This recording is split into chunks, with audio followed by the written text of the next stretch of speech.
Your girlfriend's already legally mine. We're a real family. The one who isn't loved is just the other person. Julian Carter stood right in front of me, a smug grin tugging at his lips as he held out 2 bright red marriage certificates for me to see. I took the documents and flipped them open. The man in the photograph was the Julian standing before me, and the woman beside him was Scarlett Bennett, me girlfriend, staring at her familiar face printed on official government paper. I replayed the night before, when she'd curled up against me soft as silk, all warmth and tenderness. A surreal cold washed over me. The woman I'd lived with for 3 years was legally another man's spouse now. Scarlett was gorgeous. The campus sweetheart back in college. Captain of the cheer squad. It was only natural she'd fallen for me. The basketball team captain. Our romance had been hailed as the perfect couple, the envy of everyone wherever we went. After graduation, we moved in together seamlessly. How had everything unraveled like this? But none of that mattered right now. The metal embossed seal, the printed registration date on the certificate, they proved every word Julian said was true. A few days prior, she'd lied about heading home to visit her parents and secretly wed him. I stared at the paperwork in silence, my expression undoubtedly darkening. Julian's self-satisfied smirk grew impossible to hide. "Ethan, I get how you must feel," he said, feigning generosity, his tone dripping with condescending pity. "But love can't be forced. Now that you know the truth, do us both a favor, let my wife go. And stop hounding her." I slowly stood to my full height. At 6'. My athletic, broad frame loomed over his scrawny 5'7" build like a solid concrete wall. The cocky taunt vanished from his face in an instant. Panic flickered across his eyes, and he stumbled half a step backward. "You sought me out to lay all this on the table," I said, my voice ice cold, rolling my sleeves up slow to reveal thick, defined forearms. "I'm sure you already knew what might happen next." He tilted his chin up to meet my gaze, swallowing hard. He tried to steady his tone, but a tremor slipped through every word. "Of course I do.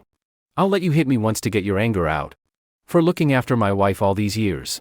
After that, leave her alone. And I won't press charges for today." My fists clenched until my knuckles cracked. Every blow landed solid against his frame, and he screamed like a mortally wounded animal with every impact. I didn't stop striking him from midday until dusk. Back at my place, I rubbed herbal bruise relief liniment into my swollen knuckles, cursing under my breath. "Damn. That spineless wimp's bones are tougher than I thought." He screamed at first, but didn't make a sound even when I beat him half to pulp later. I finished tending to my hands and tidied everything away, then the front door lock twisted. Scarlett was home. She met my eyes for a split second before darting her gaze away. Overcome with guilt, she shrugged off her coat, set her bag down, and moved sluggishly across the room, summoning all her nerve to approach me, her voice thin and apologetic. "Honey, about what happened today. Let me explain. What's going on between Julian and me isn't what you think." I nodded, my face blank, gesturing for her to continue. Deep down, I knew no excuse could fix this. The second I saw those marriage certificates, I'd written this woman off completely. Still, I wanted to hear what elaborate lie she'd spin. Relieved I hadn't flown off the handle immediately, Scarlett relaxed a little, her words flowing easier. "You know, Julian's my lifelong childhood friend. We grew up next door to each other. I lost my mom young, and my dad's always swamped with business work, never around. After school, I'd eat dinner at his house every day. His mom, Auntie Carol, treated me like her own daughter." I stayed silent, waiting for her to go on. She stole quick glances at my stony face before speaking again. Cautious. "Auntie Carol's terminally ill now. The doctors say she doesn't have much time left. Her only last wish is to watch Julian settle down and get married. He couldn't find anyone else willing to help, so he begged me. That's why I agreed." She trailed off, the unspoken meaning hanging thick in the air. I couldn't believe this cheap soap opera garbage was unfolding in my real life. It didn't matter anyway, her reasons meant nothing to me now. "Did you sleep with him?" I cut her off flatly. "What?" Scarlett froze, jerking her head up, eyes blown wide in shock, unable to process what I'd asked. "I said, did the two of you sleep together?" I repeated, dragging out each syllable sharp and heavy. "Ethan Hayes. How could you say something so disgusting? Her face burned bright red. Her voice shooting up an octave. Wounded outrage thick in every word. Your mind so filthy. I only agreed to this to grant a dying woman's last wish. Someone who raised me like her own. We're totally innocent, nothing happened between us. Do you really think I'm that loose? I stared at the woman I'd once thought I knew better than anyone. Watching her twist the blame back onto me after betraying our relationship. A crushing weariness washed over me. Alongside a strange sense of unfamiliarity. Had she always been this cruel? Or had love blinded me all these years? Either way. It was irrelevant. Legally. She belonged to another man now. I'd already written her off until a thought flickered sharp in my head. Scarlett rambled on. Swearing her undying love for me. Even forcing fake tears to sell her act. I tuned every word out. Stepping forward to press a palm over her mouth. Silencing her nauseating excuses. Enough talking. I forced a strained, forgiving expression. She was too frazzled to pick up on my poor acting. Baby. Go take a shower. I want us to be together tonight. Be together was our private code for intimacy. Scarlett's jaw dropped. Stunned at my sudden shift in mood. She couldn't fathom how I'd calmed down so fast. Maybe men sought physical comfort after heartbreak. She must have reasoned. For her. It was a win. I hadn't kicked her out yet. So there was still hope to fix everything. She felt guilty for hiding the marriage from me. And figured physical affection might soothe my hurt. Okay. I'll hop in the shower right away. She agreed quickly. Her tone soft and eager to please. But honey. You were so reckless today. Julian passed out from your beating. If passersby hadn't called an ambulance. Who knows what would have happened. Let's drop that subject already. I cut her off impatiently. Steering her toward the bathroom. Hurry up. I can't wait. Julian had asked for that beating. And I'd given it to him without a single regret. Once she stepped into the bathroom and shut the door. Running water echoing through the room. I moved fast. I dug out the vintage camcorder I'd used back when I dabbled in photography and set it up to record. Julian. Julian. I murmured. A cold smirk tugging my lips. I can't wait to see your face when you watch this. Everything unfolded far smoother than I expected. Swamped with guilt. Scarlett was unusually tender and eager that night. For me. Knowing I was with another man's wife sent a reckless, thrilling buzz through my veins I'd never felt before.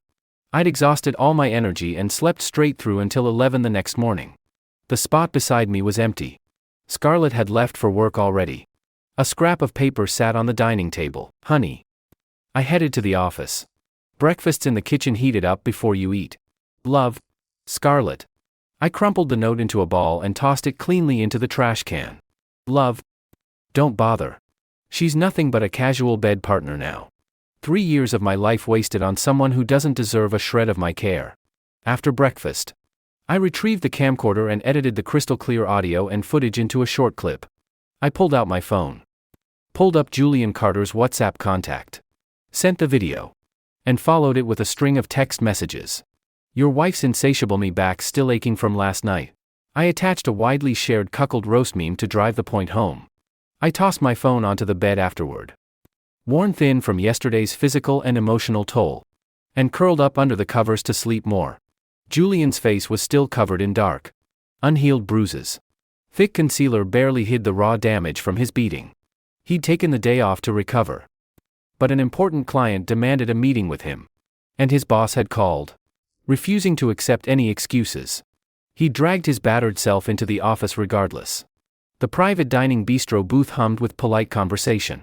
Mr. Hale, the client, sat with a handful of subordinates, while Julian brought 2 top team members to back him up. Manager Carter. What happened to your face? Mr. Hale asked, eyes lingering over his bruised skin with open curiosity. Julian's heart seized. But he forced a stiff smile to his lips. Don't laugh. Mr. Hale. I tripped last night running from a stray dog on my walk home. It's nothing, want slow our business talks down.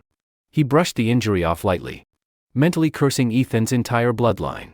Plates of food arrived quickly. Wine poured into every glass. And the group toasted back and forth, slowly shifting the conversation to contract details. That's when Julian's phone lit up on the table. A WhatsApp notification popping onto the screen.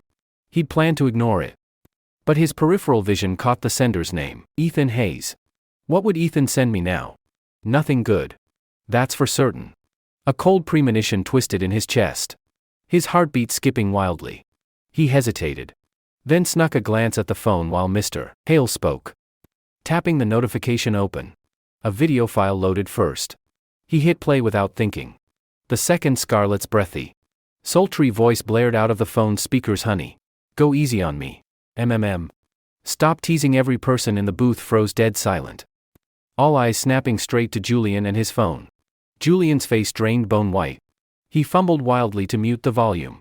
Hands shaking so bad he could barely press the button. The video showed Scarlett draped in a sleek black lace nightgown. Breathtakingly beautiful.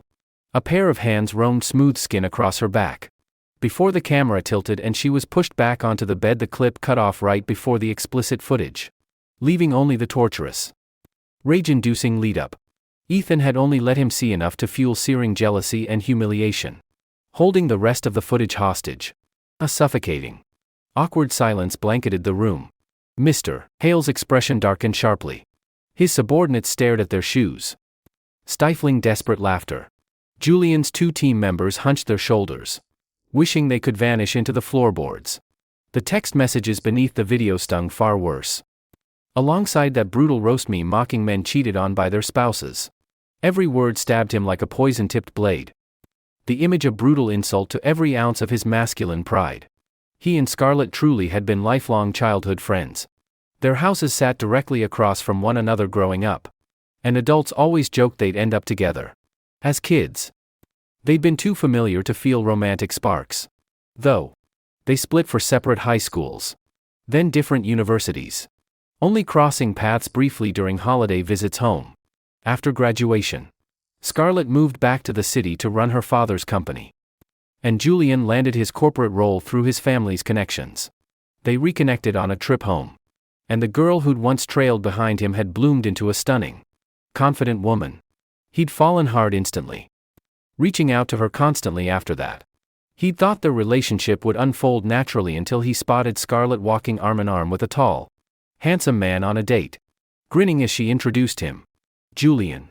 This is my boyfriend, Ethan Hayes. His smile had frozen solid. His heart sinking. He mumbled a quick greeting and fled the scene as soon as he could. But he never gave up. Scarlett was brilliant, beautiful, and heir to a sizable family business. He swore he'd win her back.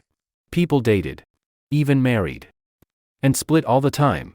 Her past didn't matter, all he cared about was securing her, and the wealth her family held, for himself. Still, watching the woman he'd obsessed over, the wife he'd legally bound to himself only days prior, melt so willingly under another man's touch, displaying sides of her he'd never witnessed, shattered every piece of his composure. That video drove a poison thorn deep into his heart. Even if he somehow won Scarlett back later, he'd never erase this memory. It would jab at his pride endlessly. Forever. Manager Carter. Carter. Mr. Hale frowned, raising his voice sharp with irritation. Are we going to finish this meal or not? The food's gone cold. The sharp rebuke lit the fuse on Julian's bottled rage. Humiliation. And loss of control. Eat. Eat my goddamn ass. Julian shot to his feet. Bloodshot eyes wild and unhinged. He slammed both palms against the glass Lazy Susan stacked with gourmet dishes, flipping the entire table over. Get out, all of you. Get the hell out. Plates, wine glasses, and bowls shattered across the floor. Sauce and broth splattering everywhere. One of Mr. Hale's younger subordinates lunged forward, tackling the enraged Julian to the carpet to impress his boss. Mr. Hale, soaked head to toe in greasy food sauce, his expensive designer suit ruined, trembled with unbridled fury. He grabbed an intact ceramic teacup off the floor and hurled it hard into Julian's face as he lay pinned down. You're insane. Don't ever expect our company to work with you again. Let's go. Mr. Hale stormed out with his team, leaving the wrecked dining room behind. Julian crumpled on the floor, old bruising mixing with fresh cuts and swelling. Sticky food liquid coating his skin. Blood trickling from a gash on his forehead where the teacup had struck him. He felt every waiter and rushing coworkers pitying, judgmental gaze. Heard their hushed whispers. His eyes glazed hollow for a moment. then hardened into vicious, vengeful hatred. Ethan Hayes, you think this stunt will make me back off? Not a chance. He ground his teeth so hard his gums ached. Scarlett's mine. I'll use every trick I have to keep her. Make her bear my children. We'll see who laughs last. A few days later. Still covered in unhealed wounds and carrying far deeper emotional scars. Julian asked Scarlett to meet him at an upscale private fine dining bistro. Quiet and fully private. Scarlett's face softened with guilt when she saw his injuries. Julian. How are your wounds healing? Ethan lost his temper horribly that day. It's fine, and blame him. Julian waved it off. Forcing a bitter, long-suffering smile. This was my fault. I knew confronting him would end badly. Yet I still did it. If I'd been in his shoes, I would have reacted far worse. He framed himself as the wronged, understanding victim effortlessly. Scarlett's tone turned reproachful. You knew we agreed this was a fake marriage. Once Auntie Carol passes, we'll file for divorce. You had no reason to go provoke Ethan. If he'd pressed charges, I never would have forgiven you. Scarlett. Everything's my mistake. Julian sighed, his voice dropping to a sorrowful murmur. I asked you here today to beg one more favor. What is it? Tell me. Julian's eyes welled up, his voice cracking with fake sobs. My mom. Auntie Carol's conditions deteriorated drastically. The doctors say she only has days left. Oh no, how could this happen? Scarlett reeled in shock. She'd known her surrogate mother was terminally ill, but hadn't realized the end was so near. Yesterday, when she was lucid, she grabbed my hand. Julian mimicked a frail, dying woman's broken speech. She said her biggest regret is watching me grow old alone. Never seeing me start a family. She can't pass peacefully without that. If only what? Spit it out. Scarlett leaned forward, anxious. She said if she could hold her grandson before she's gone, she'd die without a single regret. He lifted his gaze to her, desperate and hopeless. Scarlett. I know this request is ridiculous and unfair, but can you help me carry a child? Fulfill my mother's final wish. What? Scarlett shot straight up from her chair as if struck by lightning, her voice shrill with shock. Julian. Have you lost your mind? That's impossible. Her cheeks burned red, anger and panic warring in her tone. I already agreed to a fake marriage. And Ethan's furious enough we nearly split up. Now you're asking me to have your baby. This absurd request is out of the question. I can't. And I won't. Her tone left zero room for compromise. I've always thought of you as my brother. And I'll forever be grateful for Auntie Carol's kindness. But if you keep pushing demands this outrageous, we can't even stay friends. Julian watched her firm, furious expression, his gaze fading dark for a heartbeat before grief swallowed his features again. He hung his head. Shoulders shaking like silent tears racked his body. After a long pause, he lifted his face streaked with manufactured tears. I'm so sorry. Scarlett. I'm greedy and selfish for even asking. Dragging you into all this mess. But my dad passed away years ago. Mom raised me single-handedly, sacrificing everything for me. She's my only family in this world. If I can't grant her last wish, what's the point of living? He surged abruptly to his feet, his eyes fixed on the floor-to-ceiling bistro window, muttering hollowly. Mom, your son's a failure. I can't give you peace before you go. I might as well follow you now. He stumbled quickly toward the glass pane, pretending to climb onto the ledge to jump. Julian. Stop. Scarlett screamed, terrified, sprinting forward to wrap both arms around his waist and haul him back with all her strength. Calm down and do something irreversible. Julian struggled against her grip, wailing. Let me go. Scarlett. Let me jump. I don't want to live knowing I failed my mother. Leave me be. His movements looked frantic. Yet he slowed his climb onto the ledge on purpose, waiting for her to pull him back. Scarlett dragged him away from the window with every ounce of strength, and they both collapsed onto the carpeted floor. Julian buried his face in his hands, weeping loudly. Scarlett sat beside him, trembling, staring at the broken man in front of her and thinking of the dying woman in the hospital. Her mind spiraled into chaos. Please don't act like this. Julian, she gasped, tears streaming down her cheeks. Give me time to think about it. Okay. Julian's sobs quieted instantly. He lifted his tear-streaked face, hope flickering bright in his eyes. Scarlett bit her lip. Conflicted. This decision's too huge to make alone. I need to talk it over with Ethan first. Julian smirked to himself internally. Talk it over. Ethan was hot-tempered, never agree. All he needed was Scarlett's hesitation. A crack in her resolve. And he'd manipulate her the rest of the way. Externally. He looked overwhelmed with gratitude. Thank you, Scarlett. Thank you for not writing me off entirely. I'll wait for your answer. That evening, I arrived home surprised to find Scarlett already there. The dining table loaded with every single one of my favorite meals: honey garlic glazed ribs and garlic butter tiger shrimp.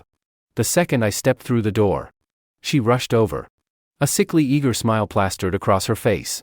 She took my bag, fetched my slippers, hung my coat away, every movement overly attentive, clearly hiding something. Honey, you're home. Are you tired? I left work early just to cook all your favorites. I sneered inwardly. No one acts this nice without an ulterior motive. Julian must have pulled another desperate trick. We sat down to eat. The atmosphere thick and awkward. She piled food onto my plate nonstop, barely eating a bite herself. Her mind elsewhere. Hesitating to speak.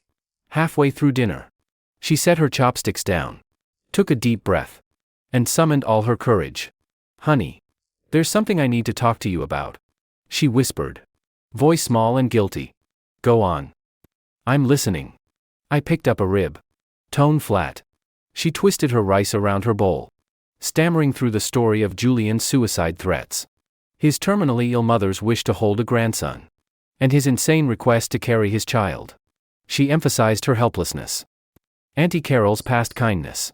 Painting herself as a victim trapped by obligation. Smack. I slammed my chopsticks hard against the table before she finished speaking, the clatter rattling every dish on the surface. My face turned cold enough to freeze water. Scarlett Bennett, have you lost your mind? Did a door slam on your skull? You believe this garbage? And you dare come home to ask me to agree to it? I shot upright, towering over her, my chest heaving with rage. I already swallowed the fake marriage as my absolute limit. Now he's pushing his luck further, asking you to bear his baby. Who does Julian think he is? And who do you take me for, some fool you two can manipulate at will? Even though I'd already written her off completely, the sheer absurdity of the demand snapped my temper. I'd loved her sincerely for 3 years. And watching the woman I'd cared for fall so easily to manipulation, willing to do something this reckless, ignited a storm of disappointment and anger inside me. Scarlett flinched violently at my outburst, tears spilling down her cheeks instantly. It's not like that. Ethan, let me explain. She reached for my hand, and I pulled away roughly. Explain? What's there to explain? We're talking about having a child together. 2 lives hang in the balance. Auntie Carol's one, and Julian's threatening to take his own life too. How can I watch both of them die? She raised me like her own mother. I can't be that cold-hearted. She sobbed hysterically, trying to guilt-trip me with emotion and morality. Cold-hearted. I laughed bitterly, pointing straight at her. You're drowning in a savior complex. That mother and son pair are exploiting your kindness, playing you for a fool. Auntie Carol's not that kind of person. She's old, and wanting a grandbaby is only natural, Scarlett argued, still defending Julian's side. Get out. I lost all patience, kicking my chair back hard enough to make her jump. Scarlett, listen to Met. His idea is dead before it starts. If you dare agree to it, we're done. Split up for good. Your choice. Without glancing at her tearful, pleading face again, I spun on my heel, marched out the front door, and slammed it hard enough to shake the walls. Bang. That door slam marked the end of our 3-year relationship. I drove straight to a nearby hotel and booked a room. After showering, I collapsed onto the soft bed and calmed down, replaying my earlier outburst. I'd long since lost all hope for Scarlett, mentally labeling her another man's wife already, but the sheer gall of their unreasonable request had triggered my rage anyway. I'd poured genuine love into our relationship, and seeing someone I'd cherished act so naive, letting others manipulate her completely, hurt more than I'd expected. If she planned to throw away her heart, she wouldn't get off scot-free with only heartbreak. I'd make them pay a far steeper, tangible price instead. I woke early the next morning and unlocked my phone to find 99 missed calls and endless text messages, all from Scarlett. She'd blown up my phone nonstop since I'd left the night before. I ignored every message, eating a slow, leisurely breakfast at the hotel restaurant before checking out and driving back home. When I unlocked the front door, Scarlett hadn't gone to work that day. She curled on the living room sofa, eyes puffy and swollen, skin pale, hair messaged stayed up all night. A wreck. The second she saw me walk in, she jumped off the couch barefoot, sprinting over to wrap her arms tight around my torso, burying her face against my chest and crying hard. "Ethan, you're home. I was terrified. I thought I'd lost you forever. Please don't leave me." I didn't hug her back, my body rigid beneath her grip. She cried for minutes before sensing my cold distance, pulling away to stare up at me through tear-blurred eyes. Seeing I wasn't furious anymore, she latched onto the slim hope of reconciliation, rushing to explain again to ease my worries. "Honey, I didn't explain clearly yesterday." She sniffled. "When I said having a baby, I didn't mean physical contact between us. IVF. Just medical technology, no touching at all. I swear to you." I gently pried her arms off, walked to the sofa, lit a cigarette, and inhaled slowly before speaking. "IVF? Huh?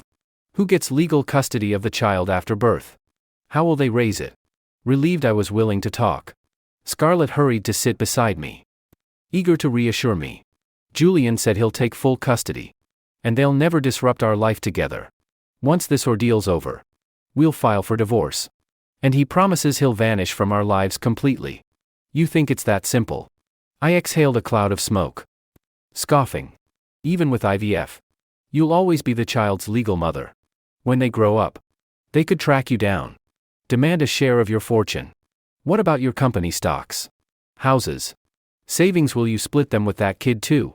Scarlett froze, completely blindsided.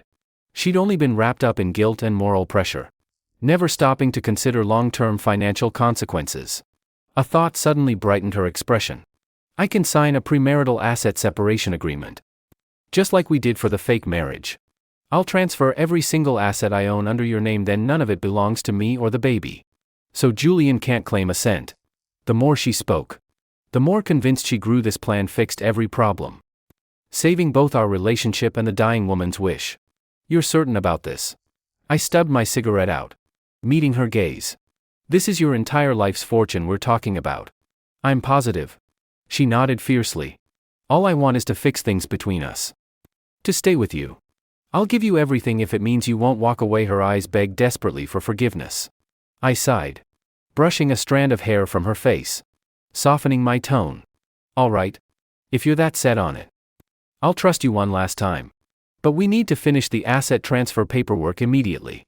And I still don't support the IVF plan. You'll have to follow the doctor's orders strictly to prep your body first." My plan was clear: secure all her wealth before anything else, so Julian and his mother couldn't swindle her out of every penny. I'd stall the IVF prep indefinitely, and my revenge against Julian and his mother was officially set in motion. He loved playing the devoted son, so I'd make sure he lived up to that role fully. A few days later, Auntie Carol's health plummeted drastically. Long hospital stays and constant medication had wrecked her kidneys to the point of failure. Desperate to save his mother, Julian contacted the hospital to search for a kidney donor. Yet no matches appeared until a doctor suggested Julian get tested himself. The results came back a perfect match. Julian hated the idea of donating an organ, but if his mother died, his shot at Scarlett and her fortune would vanish too. After weighing every outcome, he agreed to donate a kidney. But barely a week after the transplant, Carol's lungs failed and Julian matched again, forced to surrender half his lung tissue. Another week passed. Her liver turned cirrhotic, and once more, Julian was a compatible donor, losing half his liver. 7 days later, her pancreas shut down. Predictably, he matched again, donating part of his pancreas. A week after that, her heart began to fail. This time, Julian refused outright. Only had one heart, and giving it would kill him. Doctors confirmed Carol only had 2 months left to live. During those final months, Scarlett stayed at the hospital daily to care for Julian and his mother. With Carol's time limited, no one brought up the IVF plan anymore. Around that same time, work introduced me to Vivian Reed, my own lifelong childhood friend. We'd grown up side by side in a quiet suburban neighborhood. Gentle, soft-spoken. From a modest family who'd always cared deeply for me. As kids, we joked that if we were both single by 30, we'd marry each other. We hadn't hit that milestone yet. But neither of us wanted to miss our chance anymore. We knew each other's entire histories. So we skipped the dating stage entirely. While Scarlett stayed trapped at the hospital tending to her legal husband and dying mother-in-law. Vivian and I quietly visited the county clerk's marriage office and signed our own marriage license. 3 months later, Scarlett finished handling Auntie Carol's funeral arrangements and returned home. Only to find the smart lock wouldn't open. Every call and text she sent to me bounced back, been fully blocked. I was traveling cross-country with Vivian on our honeymoon, refusing to let anyone interrupt us. Scarlett eventually heard the news from a mutual friend.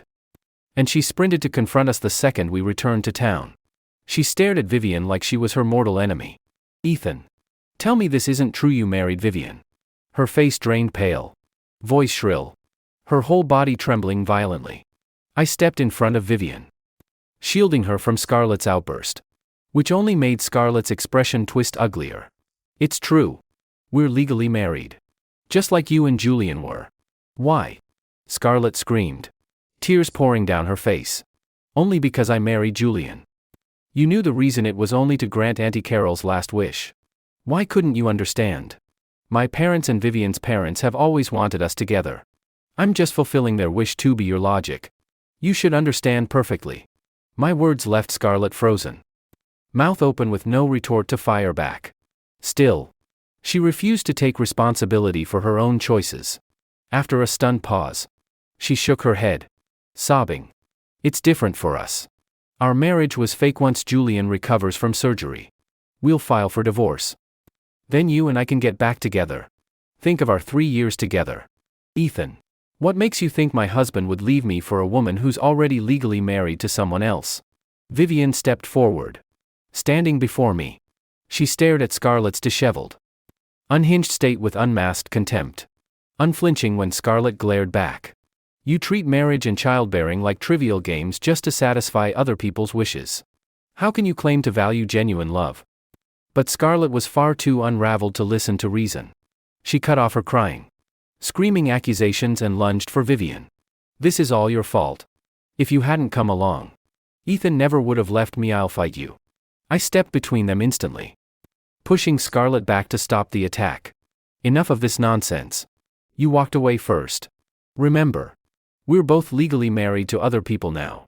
We shouldn't cross paths again. Ethan, you pushed me away for her. I'm supposed to be your girlfriend." A sharp phone ring cut her rant short. She pulled out her cell phone, scowling at the caller ID. "What? Another hospital bill due? All right. I'm heading over right now." She hung up, her rage cooling slightly. "I'm going to the hospital to finalize divorce paperwork with Julian. You two should sort out your own relationship too." She drove straight to the medical center afterward. When she spoke to the doctors, she learned Julian had woken up that morning bleeding heavily from a post-surgical infection. Emergency treatment had stabilized him, but he was still in critical condition. Scarlett paid the outstanding medical fees and walked into his hospital room. Julian's dull, lifeless eyes lit up the second he spotted her. He struggled to sit upright, reaching out to pull her into an embrace. But she stepped away cold, sensing her frigid demeanor and hostile energy. A terrible premonition washed over him.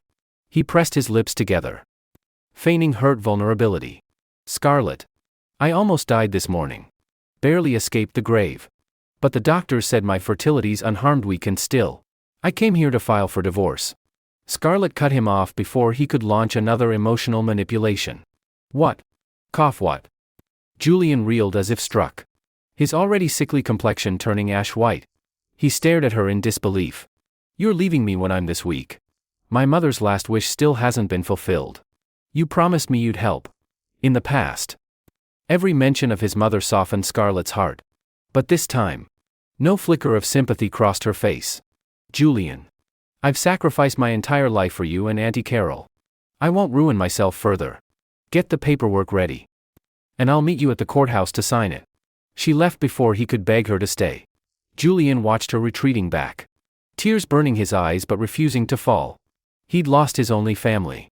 gotten fired from his job, drained all his savings on medical bills, and sacrificed half his vital organs. Now Scarlett, the only thing he'd clung to, was abandoning him. He owned nothing left but a broken, failing body. A crazed, hollow laughter echoed through the ward. His gaze twisted into vicious, murderous hatred. Scarlett, I sacrificed everything for you. And you think you can walk away scot-free? No way out for you. We'll go to hell together. He pulled out his phone, uploaded a damning video to TikTok, then climbed to the hospital rooftop and jumped. His viral video trended instantly after his death. Julian's footage painted Scarlett as a cruel woman who'd abandoned her terminally ill husband for the other person, stolen all his assets, and driven him to suicide. Online commenters flooded every platform with vicious insults, and internet users doxed her full identity, address, and employment details. From that day onward, Scarlett cut off contact with every person she knew. No one heard from her again. No one knew if she was alive or dead. Vivian and I carried on with our quiet, peaceful life. Relationships are never identical, no matter who you're with. A partner who truly loves you will only protect you, never manipulate or hurt you. 2 years later, our son was born. At his baby welcome celebration, a package arrived signed Auntie Carol, holding an exquisitely crafted solid gold horse figurine. Vivian and I both knew exactly who'd sent it. I'd grown my company successfully over the years, and every month I deposited a large sum into Scarlett's bank account, enough to live comfortably anywhere she chose. It was the last kindness I could offer her. Scarlett's bonus epilogue. I walked out of the county clerk's marriage office with the finalized divorce papers in hand, arriving at the hospital just as staff carefully cleaned up the remains from where Julian had fallen from the roof. I froze completely, numb with shock, unsure what to do next. A friend called my phone, telling me to check TikTok's top trending page. After watching his video, a cold dread washed over me like freezing winter water poured down my spine. How could he do this to me? I'd cared for him and Auntie Carol like my own blood relatives, complied with every single demand they'd made, even lost the man I loved most, and he'd stabbed me in the back with this final lie. Online harassment was far worse than I'd ever imagined. When I drove home, crowds surrounded my apartment building, spray painting hateful slurs on the walls and hanging protest banners. Every comment online screamed for retribution. Alone with nowhere to turn, I felt an overwhelming helplessness. I'd once looked forward to coming home to Ethan's comforting shoulder after every exhausting day. But that life was gone forever. I couldn't reach out to him now. Dragging him into my chaos would only destroy his happiness. I cut off all contact with every acquaintance, living a nomadic, hidden existence. On quiet days when longing overwhelmed me, I'd drive past his house from a distance, watching him laugh and live happily with his wife. Every glimpse twisted my heart into agony. If none of this had ever happened, I would have been the one standing beside him. If I could turn back time, I'd never make those foolish choices again.